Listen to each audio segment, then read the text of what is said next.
Mapagpalang araw sa inyong lahat mga gilo na ka-midnight at panibagong yugto po tayo sa ating istorya sa gabing ito. Maraming salamat sa ating mga giliw na taga-subaybay na patuloy na sumusuporta at nag-aabang sa ating mga storya. Sa ating nagdaang kabanata ay nag-umpisa na ang kanilang paglalakbay papalabas ng teritoryo ng mga vampira kung saan nga magawa na nilang makaharap at makausap ang Panginoong may lupa o ang primordial na sinasabing nagmamay-ari ng teritoryo o ng kontinenteng kinaroroonan nila Zen. Subalit sa kanilang pagtungo dito at sa kanilang pakikipag-usap ng personal sa vampira at sa mga tauhan nito, kanilang natuklasan ang mga panibagong posibleng banta, hindi lamang sa kanilang buhay kundi sa buhay ng maraming individual, lalong-lalo na ang mga inosente at mga mamamayang walang kaalam-alam tungkol sa kaganapan sa kanilang kapaligiran, mga supernatural na suliranin at mga nakaambang panganib at kamatayan na tila bang anumang sandali ay maaaring maganap sa kanilang lugar.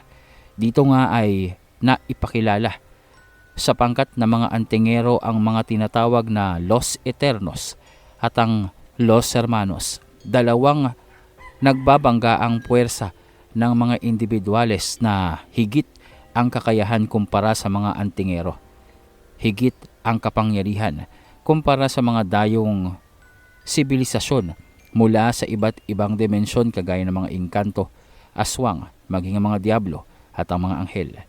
Ngunit sa kabila nito, sa kabila ng katotohanang naganap at nasaksihan ng mga antingero sa kanilang pakikipag-usap sa isa sa mga pinakamatandang lahi sa mundong ibabaw, kanilang napagtanto na mahaba pa sa pagiging kompleto at tapos ang kanilang misyon sa pagtatanggol sa kanilang mundong ginagalawan. Sa ating pagtutuloy ng ating kwento, huwag kaligtaan ng pag-iiwan ng like at ng comment sa video na ito. At kung mahilig ka sa mga horror series ay mag-subscribe ka na at pindutin ang notification bell icon at piliin ang all upang manatili kang updated sa ating upload every other day. Maraming salamat at umpisahan na natin ang kwento. Ayos mabuti naman at nakalabas na tayo doon. Alam nyo, iba talaga yung feeling ko nung tinititigan tayo ng mga vampirang kasama ni Vladimir. At saka napansin nyo yon, parang hindi niyang matitigan tong si Valentina. Aswang siguro yung si Vladimir. Hindi niya kayang tumitig dito sa babaeng to. Tangi, vampira na nga aswang pa. Malay mo, shy type lang talaga siya. Ang ating dapat na isipin ngayon ay ang tungkol sa Los Hermanos na yan. Kailangan natin silang mahanap kaagad sa lalong madaling panahon. Dahil kung ang mismo mga primordial ay nababahala sa pagkilos ng mga Los Eternos, mas dapat na mabahala tayo dahil mas apektado ang mga taong nasa ibaba ng syudad at ng mga kalapit na bayan ukol sa mga hindi nating natitiyak na pagkilos ng mga Los Eternos. Base sa paglalarawan ni Vladimir, malalakas na tunay ang mga nilalang na ito at tila yatang hindi natin maidadaan sa pakikipag-usap at pakikipagkasundo ang kanilang mga pagkilos, lalong-lalo na at hindi pang nahahanap ang totoong may sala sa pagnanakaw ng kanilang hiyas. Tama si Sir Ed. Isa pa, sa tingin ko, lahat ng kaganapang naririto ay magkakaunay. Sa tingin ko, may kinalaman pa din ang mga espesyal na uri ng tao at ilang maimpluwensyang individual na gumagalaw sa lipunan. Ang Los Eternos ay tila bang kasabay ng umusbong ng mga tagapagtaguyod ng bawat bayan at natitiyak ko, sa tamang pangangalap natin ng impormasyon, makakakuha tayo ng mga detalye ukol sa impormasyon tungkol sa Los Eternos. Kung napansin nyo, limitado ang detalyeng na ibigay sa atin nila Vladimir dahil iyon lang din naman ang makakaya nilang maibigay. O sabihin mo, limitado dahil pinipili lang nila yung gusto nilang ibahagi sa atin. Knowing Vladimir at saka tandaan mo, vampira sila. Sa lahat ng kaligtasang kailangan nilang ikonsidera, ang pinakamahalaga sa kanila ay ang kaligtasan ng kanilang lipi. Hindi silang nakikialam at hindi silang nag-aalala kung mapahamak ang napakaraming tao.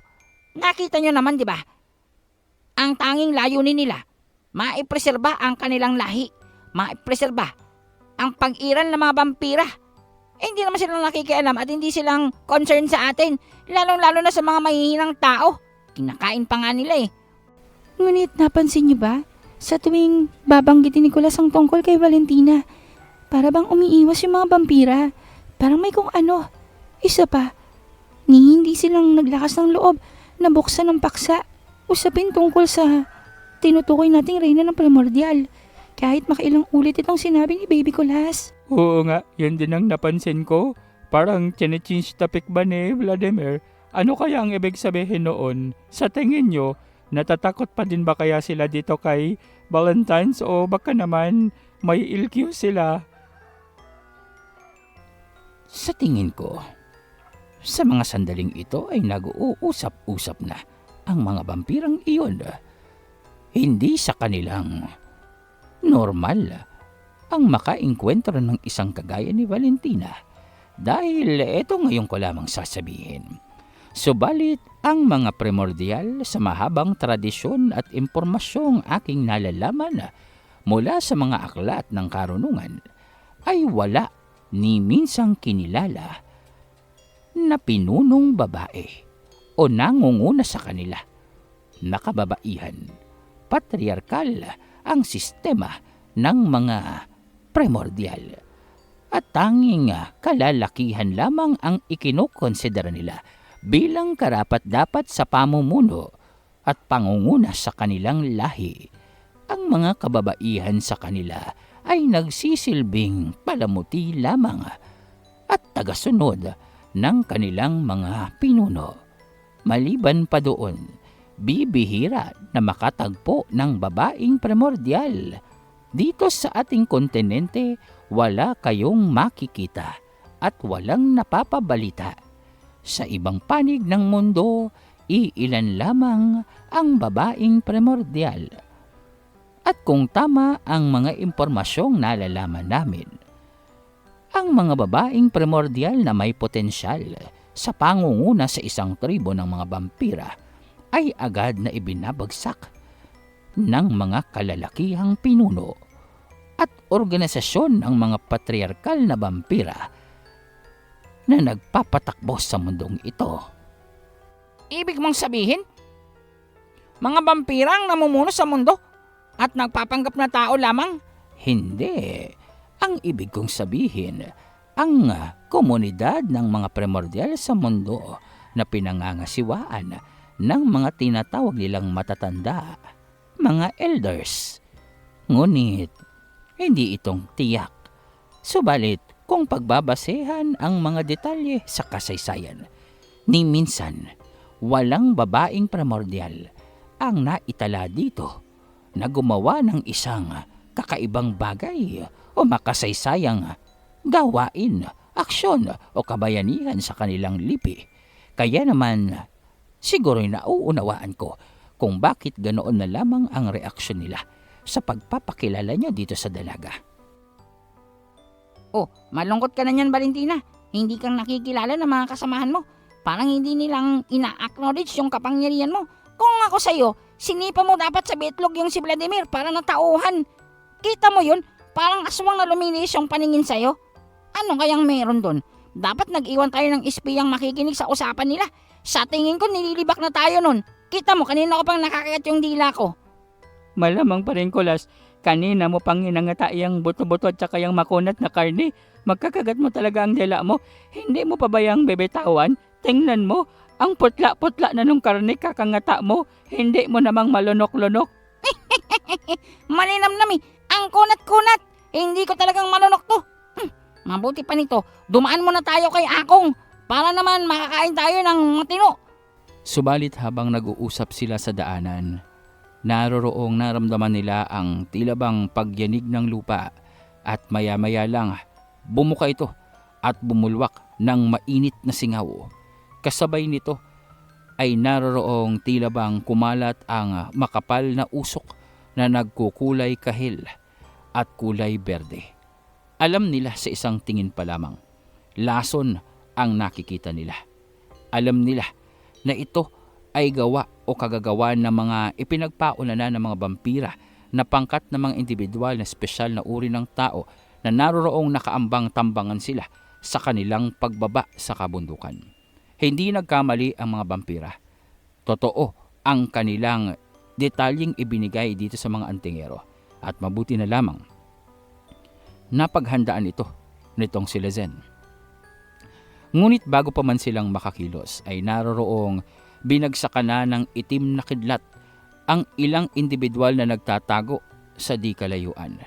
Makikita ang tila bang maladragong aparisyon ng ulap at mana na pinagsama na naroroong bumulusok mula sa kaitaasan at agad na tumama sa 4 na individual na nasa kanilang unahan lamang. Mabilis namang umiwas ang mga espesyal na uri ng tao na kasamahan nito at tila bang isinakripisyo ang kanilang mga tauhan. Wow! Ang galing ng paring Zen ah! Ang itim ng kidlat na yun ah! Tostado ang mga kalaban ngayon! Nagkakamali ka. Hindi sa akin nagmula ang ataking yun. What? Hindi galing sa'yo? Eh kilala ko yung kidlat na yun! Kahit pang utot mo, kilala ko eh! Tingnan mo, may pirma yung mga kidlat mo! Paring Kulas, hindi siyang galing dyan. Tingnan mo, ayun oh, sa may mataas na puno, may nakatayo. Tika, hindi ba yun yung babae kanina? Yung parang asungot na umaaliligid at nag-aantay sa autograph ko? Sabi na nga ba, sinundan hanggang dito yung grupo natin. Nako, paring Jimeno, may nalakang ballpen. Mukhang nagpapakitang gilas ang babaeng yan ah. Tingnan mo, aatake pa muli. Ngunit bigla na lamang na tila bang may pumailan lang sa ere na mga uri ng liwanag na pag-ataking tumama dito sa babaeng nasa itaas ng puno. Mabilis na umiwas ito subalit nawasak ang punong kanina ay tinatayuan lamang nito. Nag-apoy ng kulay berde at natupok at naging abo. Kasabay nito ay ang agad na pagsugod kila Zen ng ilan pang grupo ng mga espesyal na tila bang inaasahan na ang uri ng kanilang kapangyarihan. Organisado ang mga pag-atake nito at agad na pinuntirya itong si Fred at Zen na para bang alam nila kung sino sa grupong ito ang dapat nilang agad na itumba. Tama ang mga impormasyon natin. Ang dalawang yan ang makapangyarihan sa kanila pero sino ang babaeng yun? Sino ang nakaroba na naroroong biglang tumulong sa kanila? Kung hindi ito nakialam, tiyak na may napinsala na sa grupo ng mga antingerong ito. General, mukha yatang mapapakinabangan natin ang mga taglay na hiyas ng mga nilalang na ito. Makapangyarihan ang kanilang taglay na uri ng agimat. Tila yata nagmumula sa mga hiyas na taglay nila ang ganyang nag-uumapaw na presensya. Walang makakaligtas sa kapangyarihan at impluwensya ng gobyerno. Walang makakaligtas na sino mang antingero at makapangyarihang individual kapag tayo na ang kumilos. Alam mo naman siguro, sa kontinenteng ito, tanging ang dapat na alalahanin natin ay ang Ibarra na yan at ang presidente. Sila ang pinakamakunat na pasukuin at ibagsak. Makailang ulit na nating tinangkang maipa-assassinate ang matandang presidente. Subalit, tila yatang kambal niya ang milagro na patuloy siyang isinasalba. Ngayon, nagsanib puwersa pa sila ng pilantropong yan. Kaya naman nararapat lamang at tamang panahon lamang ang pagtawag sa atin ng mga taga rito upang ibagsak sila. Hindi ba galing sila sa kastilyo ng mga vampira? Ibig sabihin, kaalyado nila ang mga primordial. Anong gagawin natin kapag nakialam na sila? Vampira, primordial, gusto mo bang gawin kong mapurol ang mga pangil nila? Wala akong pakialam kung sino pang vampira, primordial o ano pang nilalang ang kakampi nila. Sa harapan natin, pawang mga tuta lamang sila na dapat pasundin. Tiyakin niyong masusunod ang plano.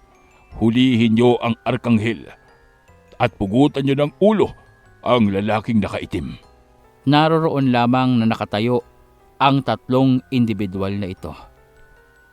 nagtataasan at naroroong nag-uumapaw ang tila bang maitim na presensya sa kanilang paligid. Maliban pa doon, makikita ang nakalutang na aklat na nasa harapan nila. Isang uri ng pambihirang relika na ginagamit nila upang isagawa ang kanilang mga pag-atake. Ito'y isang uri ng aklat na kayang-kayang mabasa ang mga pag-atake, kaparaanan, estilo, karunungan ng sinumang kaharap nila. Ang kristal na kulay lila na nasa gitna ng balot ng aklat na ito ay nagsisilbing katalis. Doon dumadaloy ang impormasyon tungkol sa kaganapan sa kapaligiran. Gamit ito, nagbibigay ng suhestyon ang aklat sa karampatang pagkilos, atake, depensa at kaparaanan kung papaanong pababagsakin ang kanilang mga kalaban.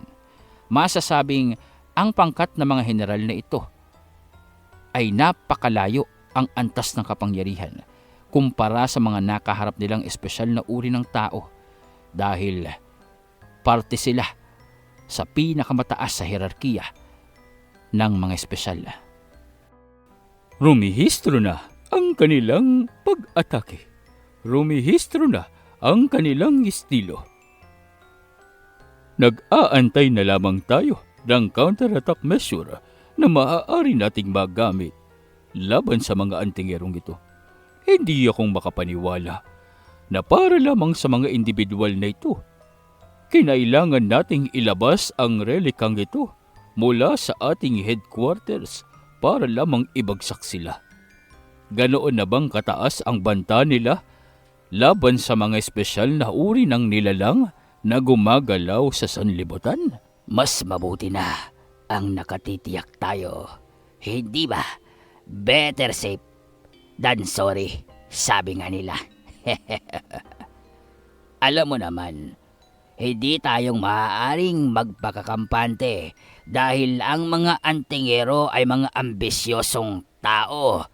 Gagawin nila ang lahat upang kilalanin lamang silang makapangyarihan para masumpi lamang ang mga makabagong taong kagaya natin. Kaya naman, natural lang na ang isa sa mga iniingatang yaman ng ating gobyerno ay gamitin natin upang mapuksa sila.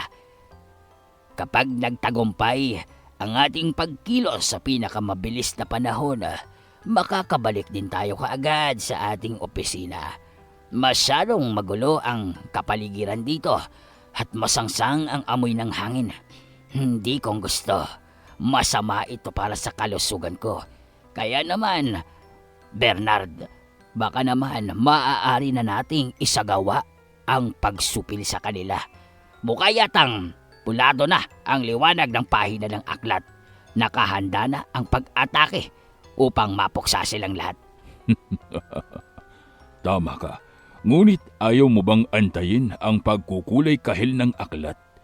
Ang pula ay pangalawa lamang sa pinakamalakas na posibleng counter-attack na magagamit natin laban sa isa sa kanila.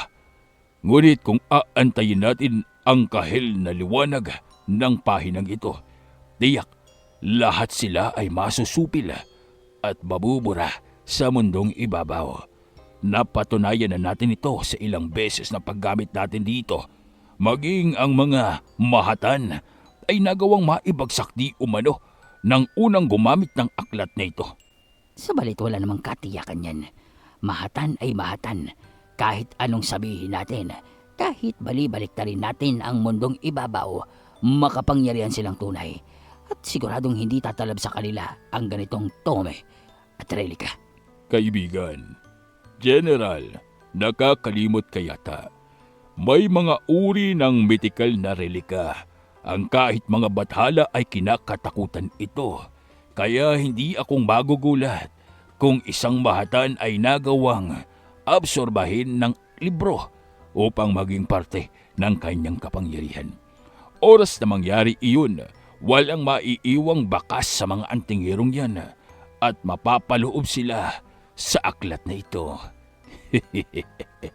Ano ba naman ang ilang peraso ng mga tauhan natin na maisasakripisyo ang buhay kung sa pagtatagumpay naman ito ng ating pagkilos dito. Pagsupil sa kanila. Mga pesteng tila daga na pakalat-kalat sa komunidad na dapat ay nililinis ng mga espesyal upang ihanda sa muling pagkabuhay ng makapangyarihan.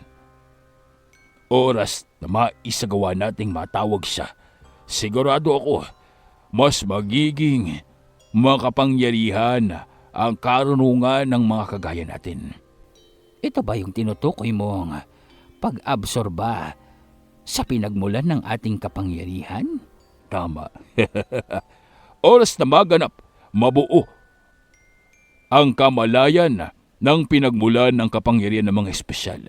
Sa oras na magkaroon ito ng pisikal na kaanyuan, natitiyak na ng ating mga pinuno na magagawa nila itong makuha at pag-aralan at magamit upang dalhin sa mas mataas na antas ang kapangyarihan ng mga taga-gobyerno.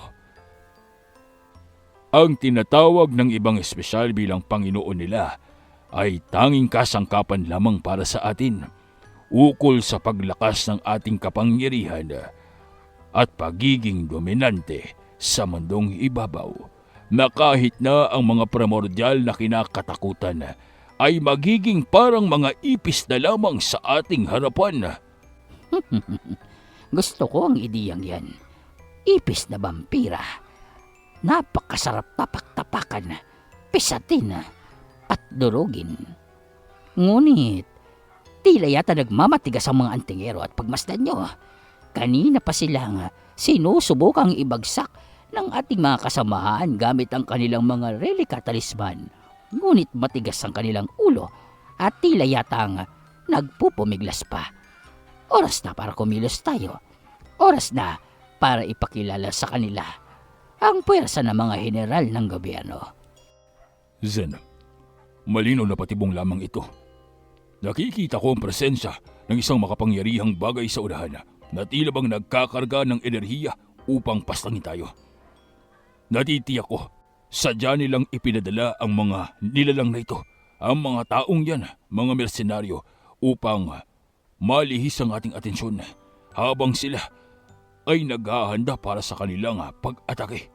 Anong gagawin natin?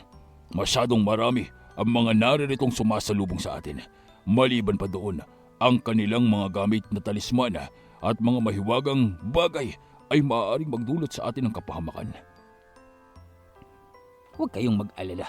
Asikasuhin nyo ang dapat nyong asikasuhin at nakikita namin ang nakakatakot na presensya sa unahan. Isang tila yatang isinumpang bagay na ginagamit ng espesyal na ito upang matalo tayo. Kami na ang bahala sa mga naririto. Tama! Kami na bahala dito! Zen, Fred, Kulas! Kayo! Kailangan niyong ibagsak ang mga nasa likod nito. Ang mga general ng espesyal na uri ng tao. Pagmasdan nyo, tingnan nyo ang mga simbolo na nasa kanilang mga damit.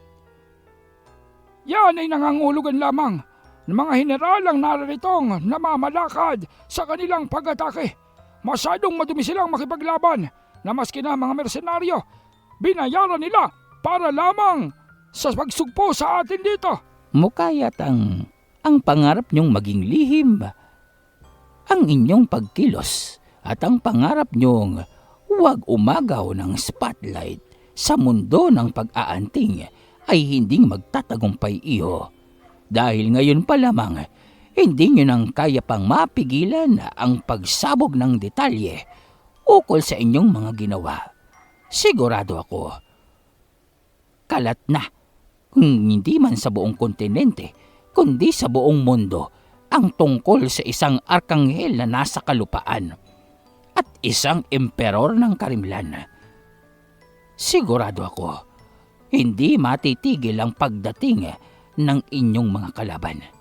Ngunit, sa ngayon, ang nararamdaman ko tungkol sa relikang naririto sa ating paligid ay nakakatakot. Maniwala kayo sa akin, dahil ang pakiramdam na ito ay pakiramdam ng kamatayan. Kailangan yung masira ito o makuha. Kailangang matigilan ang pagiging aktibo nito Dahil unang-unang bibigay ang utak ng mga ordinaryong tao na naririto'ng sakop ng kapaligiran ng kabundukan. Tanda, huli ka. Sabi na nga ba't sa'yo ko naamoy ang amoy ng aswang? At ikaw pala ang nagbibigay ng kautusan sa mga antingero ito. Masyadong mabababa na ang dangal ng mga antingero para tumanggap sila ng kautusan mula sa isang aswang.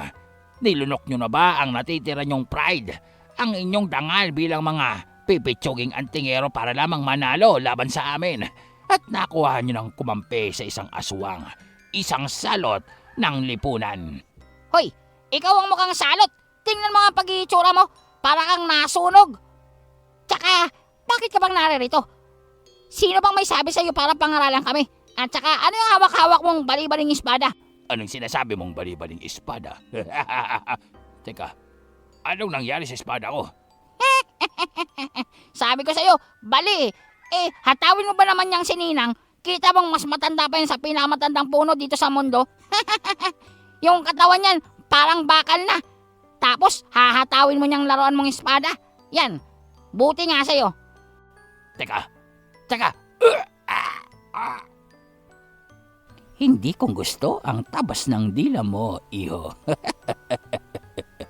Oo, at aswang ako. Subalit, ganun bang kababa ang tingin mo sa mga kagaya naming nilikha? Mukha yatang napakasarap ng puso mo. Doon ay nakita nila ang karahasan nitong sininang. Dahil walang pag-aalinlangan nitong dinukot ang puso ng mersenaryong sumugod sa kanya. Makikita ang pagtibok-tibok pa ng buhay na pusong sariwa na nagmula sa katawan nitong lalaki. Ngunit hindi itong kinonsumo nitong sininang. Bagkus, makikita ang naroroong inihagis niya ito sa harapan ng ilan pang naroroong mersenaryo. Nakikita niyo ba ang puso ng kasamahan niyo? Ganyan ang mangyayari sa inyo kung patuloy kayong susunod dyan sa mga espesyal na uri ng tao. Naturingan kayong mga ordinaryong tao. Dapat kumakampi kayo sa kapwa nyo, hindi sa mga espesyal na yan. At sino ka naman aswang para turuan kami? Ikaw ba ang nagpapasahod sa amin? Ikaw ba nagbibigay ng salapi? Isa pa, ikaw ang salot dito. Isang aswang. Mga uto-uto lamang ang maniniwala sa'yo. Huwag mong sabihin na balak mong magbigay ng kapayapaan sa mundo ng mga tao. Pweh! Sinong maniniwala sa'yo? Pareho lang kayo ng mga espesyal na uri ng tao. Tanging mga sarili ang gustong makinabang sa mundong ito. Kaya naman bakit hindi naman naming pakinabangan ang inyong pagiging sakim?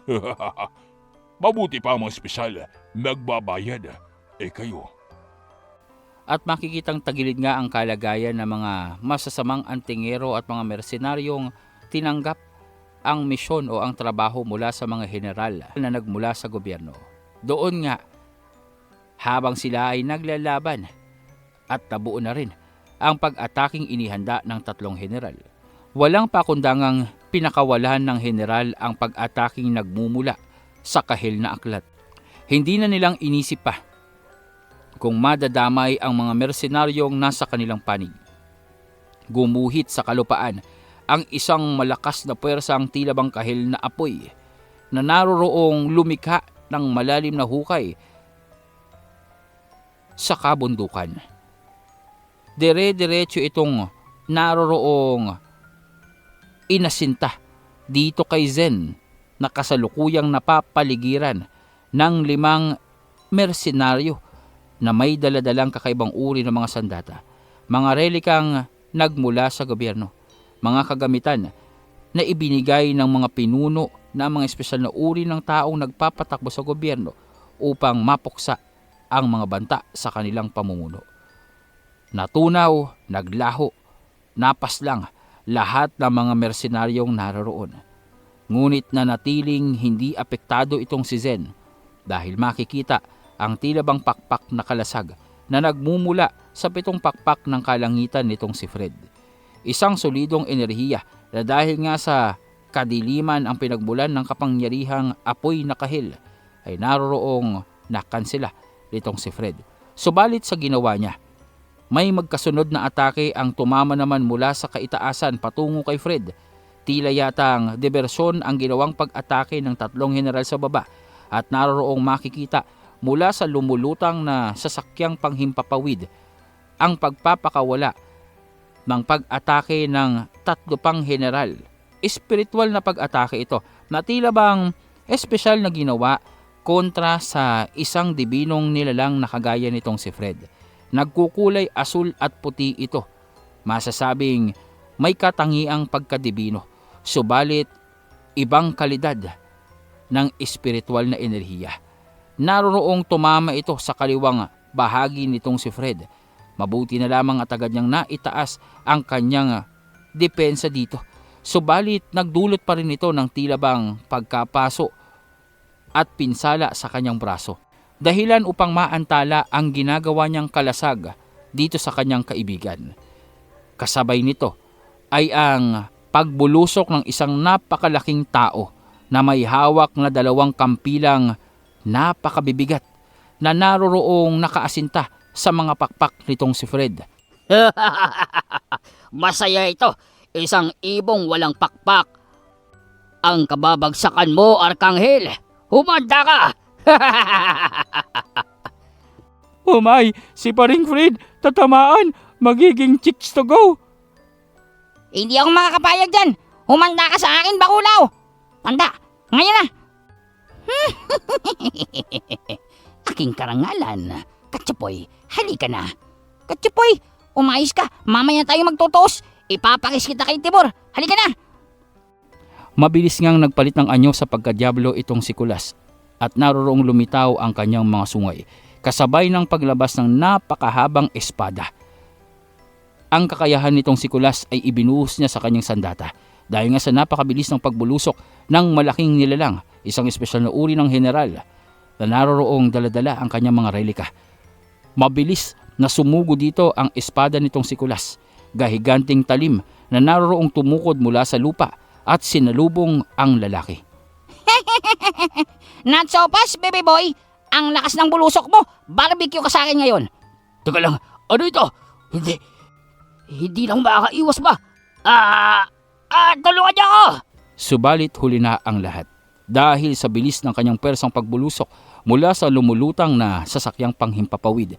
Ang persa ng gravity mula sa ilalim ay naroroong tila bang hinila siya patungo sa talim ng espada nitong si Kulas. Kasabay nito, nang bumaon sa kanyang katawan ang espada nitong binata, bigla itong kumalat sa katawan nitong lalaki at makikita ang tila bang mga ugat ito na naroroong umabsorba sa kalakasan ng general. Mabilis ang ginawang pag-absorba ng matandang gabay nitong si Kulas at naroroong naiwang butot balat ang gahiganting uri ng general na dapat sana ay tatapos dito kay Fred. Bumagsak sa kalupaan ang 2 kampilan na nagdulot pa ng bahagyang pagyanig sa kalupaan. Tanda ng labis na bigat nito. Huwag ka nang magpasalamat, paring Fred. Don't mention it. Ilista mo na lang. Alam ko namang hangang-hanga ka na naman sa akin, pero mamaya mo na akong purihin. Madami pa tayong kalaban. Hindi naman siya nagpapasalamat sa iyo, paring Kulas. Hindi ka ngang tinitingnan eh. Kaya tamang beses sa pakikipaglaban doon. Tika, tingnan mo yung mga espada. Ang lalaki, parang mga frigidaire. Oo nga, ang bigat niyan. Yan tuloy. Natuhog siya ng espada ko dahil sa mga bitbit niyang yan. Teka nga, ang dami naman yata nila dito mga malalakas na espesyal na uri ng tao. Nakita mo ba? Halos mabali yung espada ko dahil sa bigat niya. Tsaka tingnan mo yung nasa taas oh.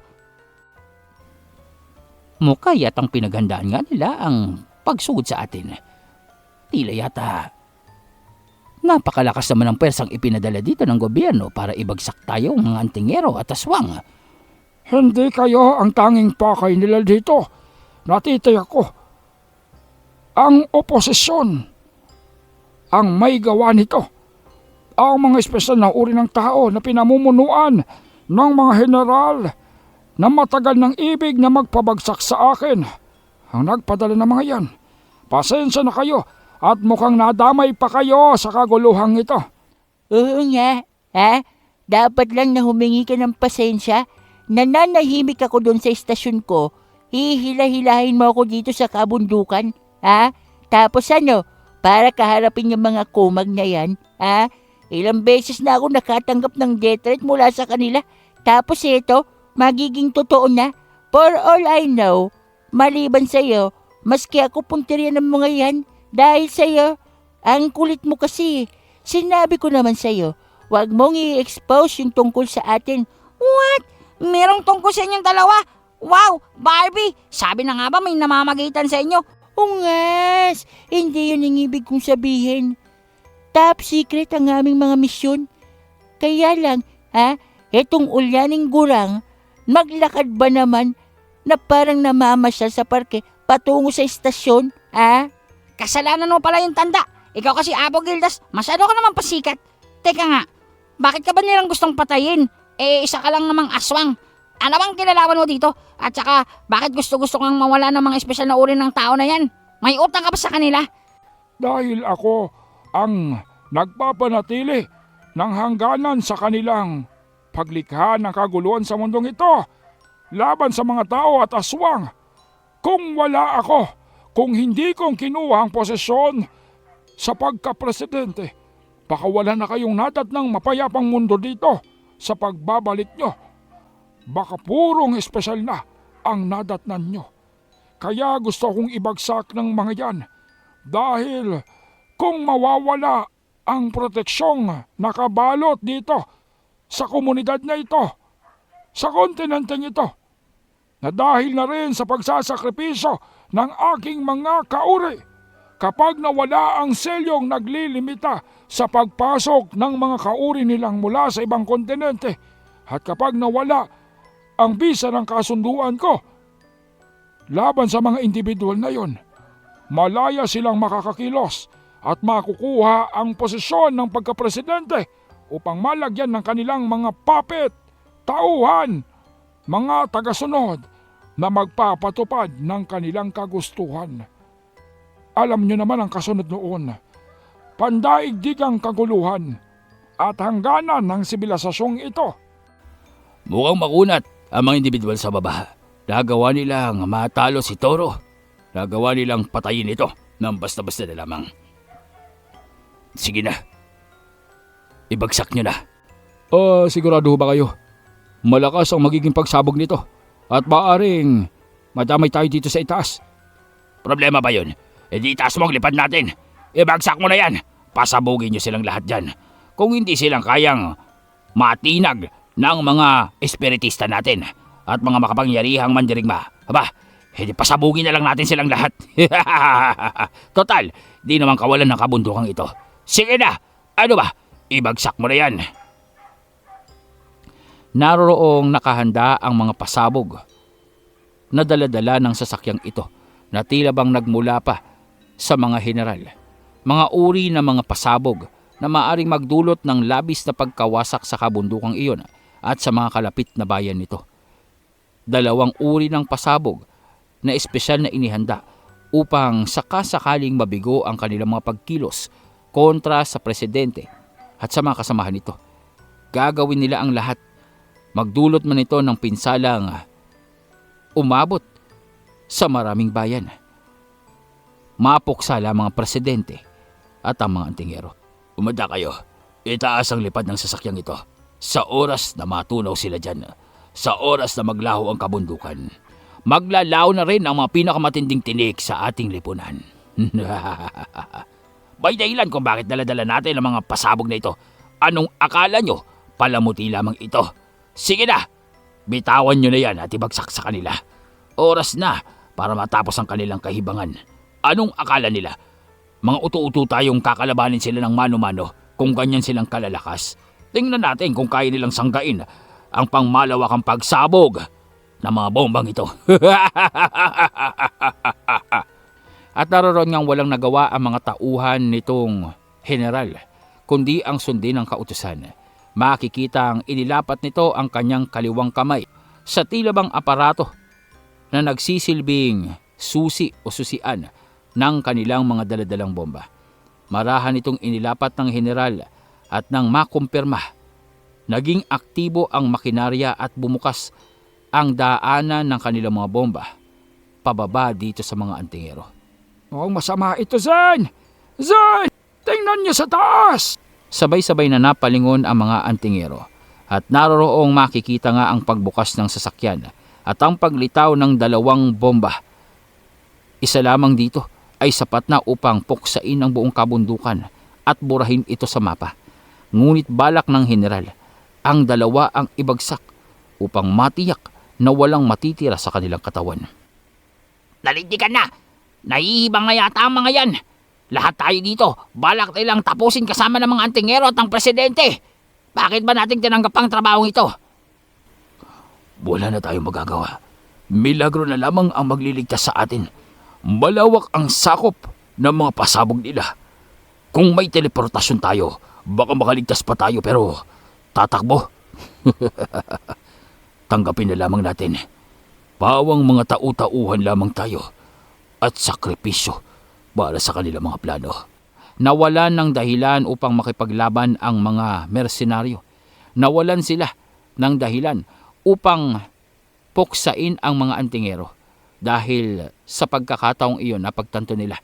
Ano man ang gawin nila, mga tauhan lamang sila at hindi kawalan sa puwersa ng gobyerno. Lahat ay napahinto sa kanilang pag-atake sa mga antingero. Kumalma at naroroong tila bang inaantay na lamang ang kanilang kamatayan. Inaantay na lamang ang pagbagsak ng mga pasabog. Makikita din ang 3 general mula sa ibaba na naroroong agad-agad na naglaho upang umiwas sa magaganap na pagsabog. Tanging ang mga antingero ang naroroong natira sa ibabaw ng kabundukan. Tanging sila ang pinakaunang makakatanggap ng pinsala kung sakasakali na tuluyan ngang bumagsak na ang mga pasabog na ito. Lahat ay tila bang saglit na natigilan sa kanilang pagkilos. Maging sila Zen ay naroroong tila bang sa unang pagkakataon ay nawalan ng kaparaanan upang maiwasan ang papabagsak na mga pasabog. Malalaki ito at alam nitong si Zen, magawa niya man itong sanggain, magdudulot pa rin ito ng epekto sa kanilang kapaligiran. Magdudulot pa rin ito ng karampatang pinsala, hindi man sa kabundukan, ngunit sa mga karatig nito, kung susubukan niyang sanggain ito gamit ang kanilang mga kalasag. Kailangan pa din nating subukan, Zen. Dahil kung ito na ang katapusan ng lugar na ito, kailangang ilan man sa atin, kahit papano ay makaligtas. Kahit papano, may pagpatuloy ang ating misyon. Alam ko yun, pero huwag kang masyadong magmadali.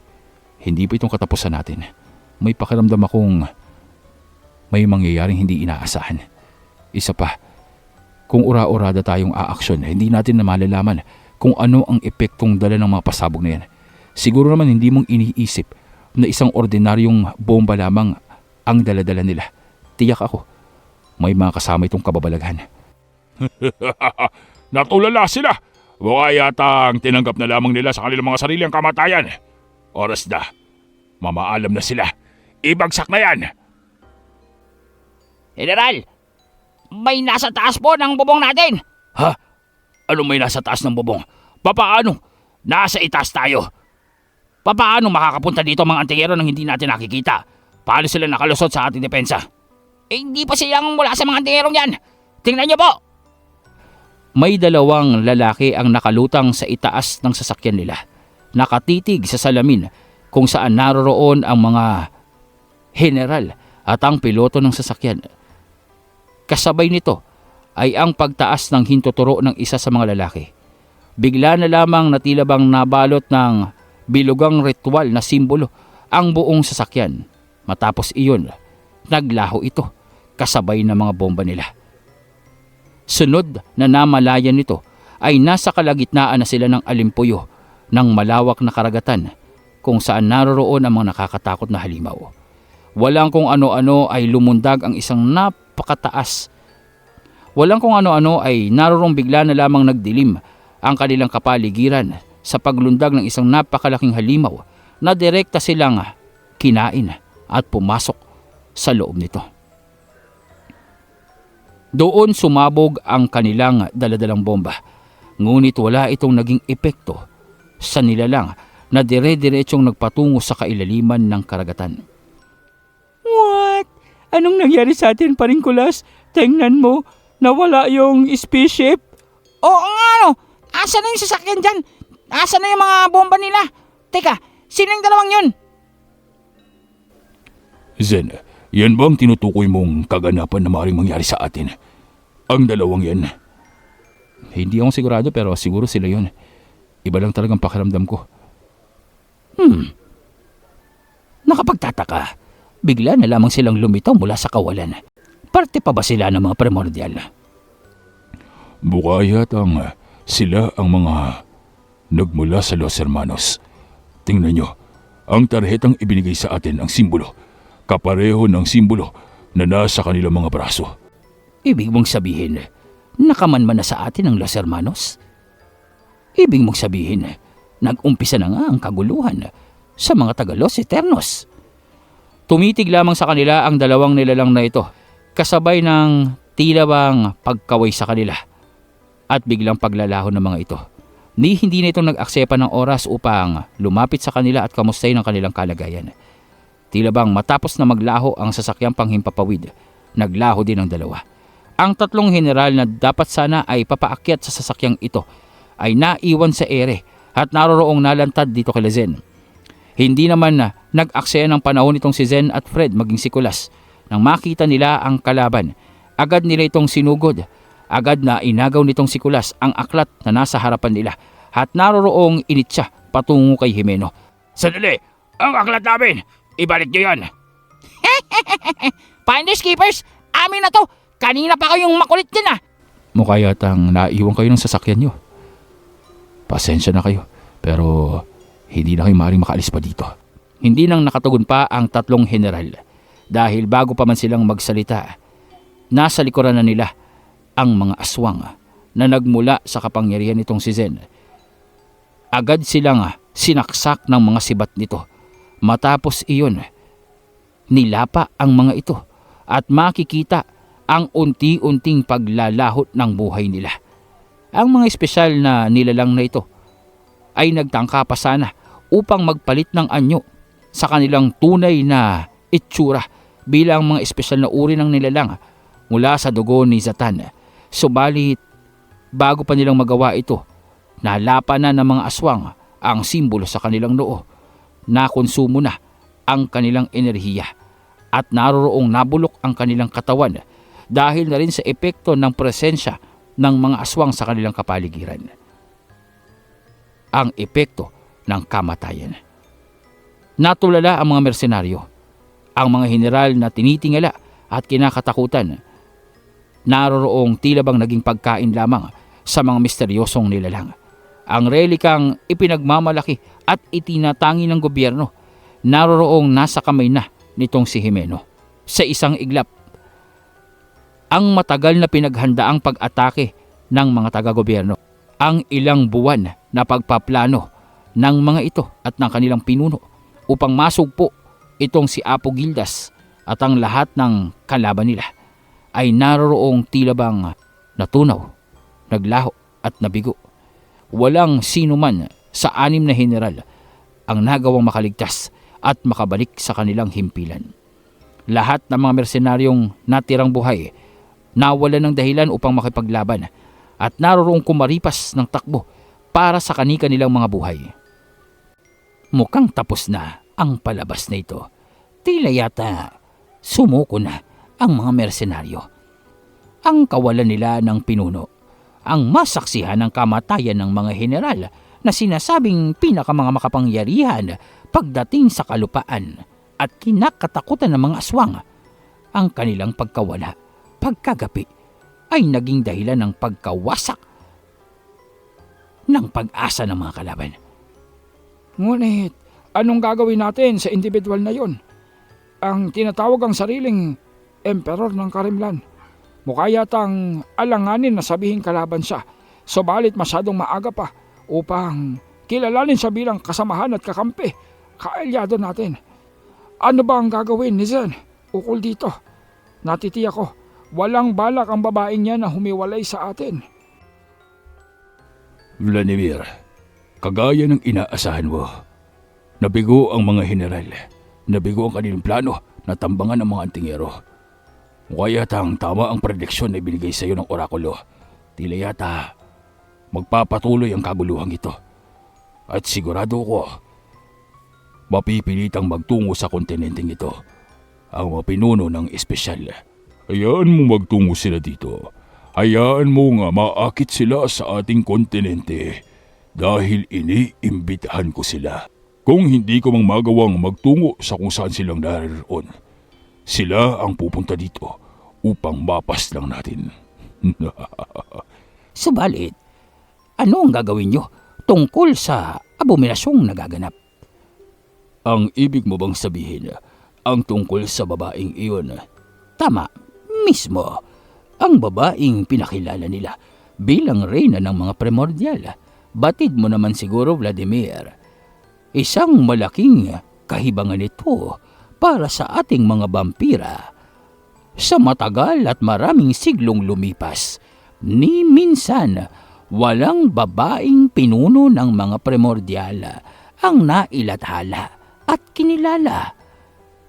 Katampalasanan sa batas ng primordial ang may kilalaning makapangyarihang babae sa ating hanay, lalong-lalo na kung tatawagin ang sarili bilang reyna ng mga primordial. Hindi ba't katampalasanan nito sa mahabang panahon na nananatiling matagumpay at namamayagpag ang kapangyarihan ng mga primordial na patriarkal? Hindi ko alam kung napansin niyo, subalit ang kanyang presensya, ang kanyang puwersa ay matanda na, maalamat at hindi kagaya sa mga primordial ng panahong ito. Tila yata sinauna ang kanyang dugo. Ang ibig mong sabihin, nagmula sa mga ninuno. Ang dugo bago ang bagong salinlahi. 300,000 taon na ang nakakaraan. Mismo, sinaunang dugo ng mga ninunong primordial. Mas mataas ang kalidad kumpara sa akin. Naaamoy ko na nananalaytay ito sa kanyang katawan. Ngunit ang hindi kong matanggap at maunawaan kung papaanong ang kagaya niya ay buhay pa magpasa hanggang ngayon. Gayong ang kanilang sibilisasyon, ang kanilang pangkat ay matagal nang dapat na naglaho sa mundong ibabaw. Kung gayon, ito ang kadahilanan kung bakit hindi kang nangahas na gamitan sila ng iyong kapangyarihan. Dahil kung sakasakaling totoo ang kalkulasyon mo at mas mataas ang antas at mas panganay ang kanyang dugo kumpara sa iyo, buwelta sa iyo anumang pag-ataking gagawin mo. Tama ba? Kumbak, mas mabuti na ang nag-iingat. Tila yata wala namang pakialam ang babaeng yun, subalit kung sino man sa atin ang nagtangka upang gawan ng masama ang dalaga at ang kanyang mga kasamahan, maaaring bumalik ito sa atin ng doble-doble pa. Alam nyo, ang batas ng mga primordial, alam nyo, ang sinusunod nating tradisyon, at kapag nilabag natin ito, tayo ang mapapahamak. Manatili ang ilan sa inyo upang manmanan ang kilos ng mga antingero. Gusto kong mapag-aralan ang tunay na pagkakakilanlan ng babae. Ibig kong malaman kung papaanong ang katulad niya ay hinirang bilang makapangyarihang primordial mula sa sinaunang dugo. Kumilos na kayo. Doon ay nagtuloy ang paglalakbay nitong si Lezen. Wala na silang dahilan pa upang manatili sa kabundukan at sa kagubatang iyon.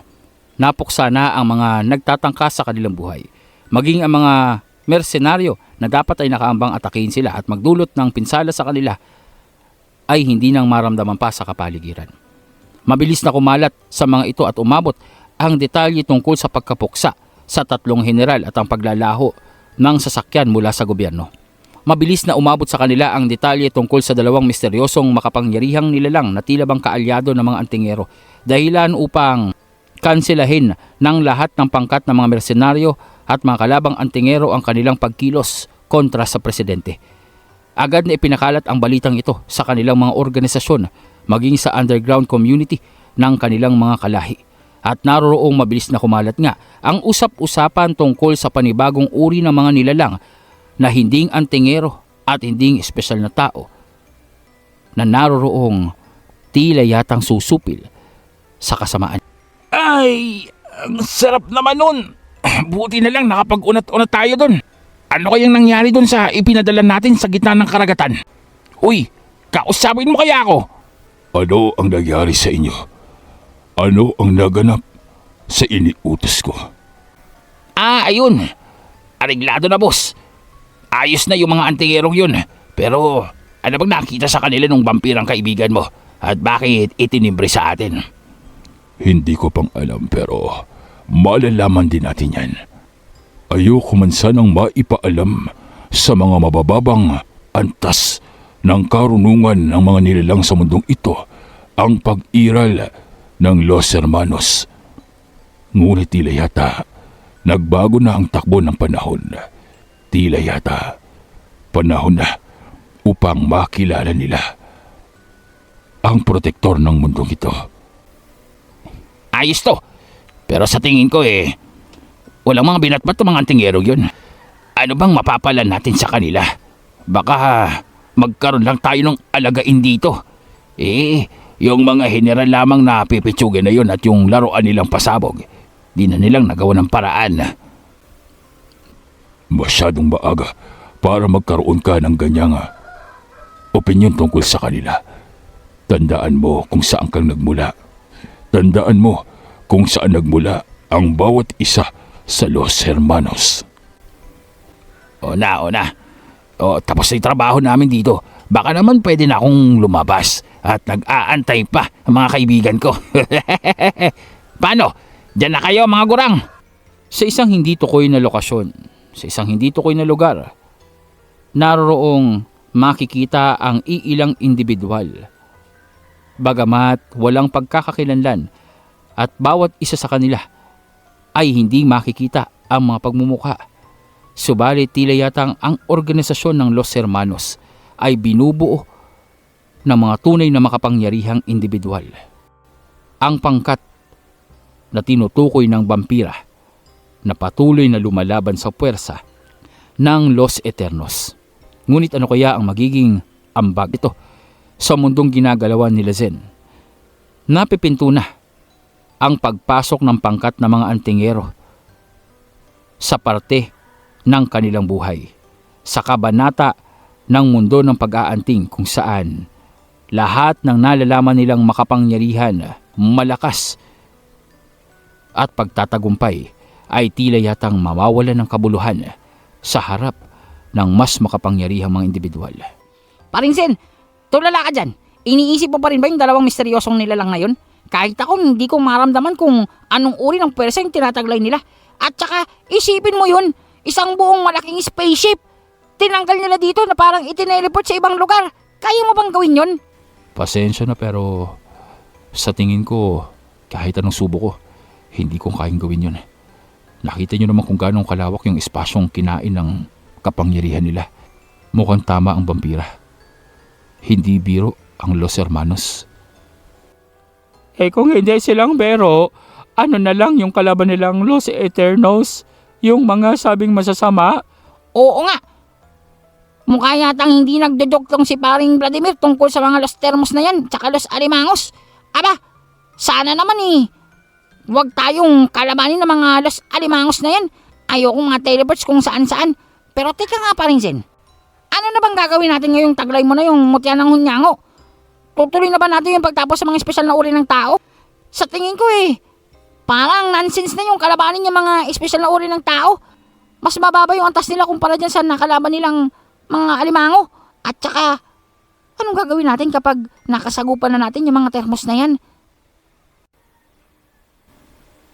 Sa wakas, Kulas, tila yata ang katanungan mo ngayon ay mga bagay na may kabuluhan. Lahat naman tayo dito, ganun ang iniisip. Lahat tayo dito, iyon ang alalahanin kung sa papaanong kaparaanan umiiral ang mga individual na kagaya ng Los Hermanos at Los Eternos, kung paano silang gumagalaw sa mundong ito nang hindi nalalaman ng sino man sa mga may karunungan sa buhay na salita, maging sa mga makapangyarihang individual. Paano silang malayang kumikilos ng palihim sa komunidad ng mga tao? At ano ba talaga ang tunay nilang layunin? Tandaan nyo, walang libre sa mundong ito. lahat ng aksyon may karampatang kapalit. Salapi man ito o hindi, may pabor na inaantay. Lahat may karampatang tinatawag na equivalent rate. Ano man yun, tila yata malalaman natin ito. Oras na makaharap natin ang miyembro ng Los Hermanos na kay Senyor Ibarra ang detalye. Sa ngayon, maipapayo ko, magtuloy na lamang tayo upang makapagpahinga dahil mahaba-haba pang mga panahon at araw ang susunod nating kakaharapin. Mga giliw na ka-midnight, dito muna nating tatapusin ang ating kwento sa gabing ito at inyong natanghayan at naitampok ang kakayahan ng isang Los Hermanos. Maging ang makabagong tila bang mundong gagalawan nitong sila Zen, kung saan mai-introduce sa kanila ang mga individuals, mga creatures at mga entity na sabihin na nating sa mundo ng pag-aanting at sa mundo ng mga tao, ika nga ang tinatawag na abnormalidad o abominasyon. Mga bagay na lagpas sa pangunawa ng mga ordinaryong nilalang o ika nga mga average na uri ng mga creatures sa mundong ibabaw. Tila yatang sa pagpapakilala ng mga karakter ng Los Hermanos at Los Eternos, magmimistulang mga baguhan ang ating mga antingero. Kaya naman pakatutukan kung ano ang mga susunod na kabanata dito sa ating kwento. Ito po ang inyong narrator na si Sir Mar at nag-iiwan sa inyo ng isang magandang gabi.